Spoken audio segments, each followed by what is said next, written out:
47তম BCS preliminary test গণিত প্রশ্ন, যে প্রশ্নে বলা আছে যে একটি ব্যাগে 2টি লাল বল, 3টি সবুজ বল এবং 2টি নীল বল আছে।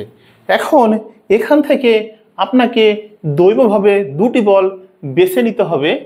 এই 2টি বল বেছে নিলে আপনার সম্ভাবনা কত? তবে শর্ত হচ্ছে যে কোনোভাবেই কখনোই নীল বল থাকবে না। তাহলে এখানে দেখেন আমরা মোট বল পাইছি কয়টি? 2 যোগ 3 যোগ কত 2 সমান সমান 7টি। এই 7টি বল থেকে আমরা 2টি বল কতভাবে বেছে নিতে পারি?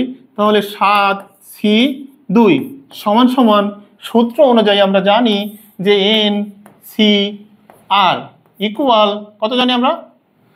Factorial n divided by factorial r into factorial n minus r। এ হচ্ছে আমাদের সূত্র। তাহলে আমি এখানে লিখতে পারি, কি লিখতে পারি? তাহলে ফ্যাক্টোরিয়াল 7 ডিভাইডেড বাই ফ্যাক্টোরিয়াল 2 ইন্টু 7 মাইনাস 2 ফ্যাক্টোরিয়াল। ঠিক আছে, তাহলে এটাকে আবার আমরা লিখতে পারবো 7 গুণ 6 গুণ ফ্যাক্টোরিয়াল 5 ডিভাইডেড বাই ফ্যাক্টোরিয়াল 2 মানে কত? 2 গুণ 1 গুণ, এটাকে আমরা ভেঙে লিখতে পারবো 7 বিয়োগ 2 মানে ফ্যাক্টোরিয়াল 5।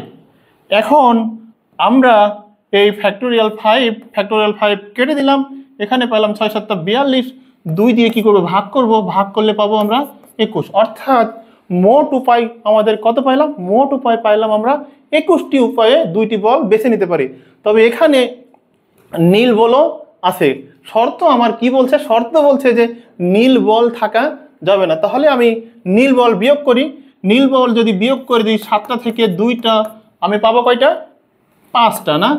এখন 5টা থেকে আমি 2টি বল যদি নিই তাহলে কত উপায়ে বলগুলা নিতে পারবো? সেম ওয়েতে আমি লিখতে পারবো কি 5C2 সেম সূত্র, এইটাই এখানে প্রয়োগ করব। প্রয়োগ করে আমি পাবো 10। তাহলে আমি এখানে পাইলাম, আমার অনুকূল উপায় পাইলাম 10, আর মোট উপায় কত পেয়েছি? মোট উপায় পেয়েছি হচ্ছে 21। আর প্রবাবিলিটি তখন কি হবে? প্রবাবিলিটি সমান সমান পাবো আমি অনুকূল উপায় 10 আর মোট উপায় 21।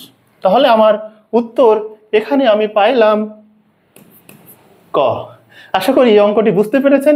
এমন অঙ্ক যদি পরীক্ষায় এসে থাকে তাহলে আপনি পারবেন। ধন্যবাদ।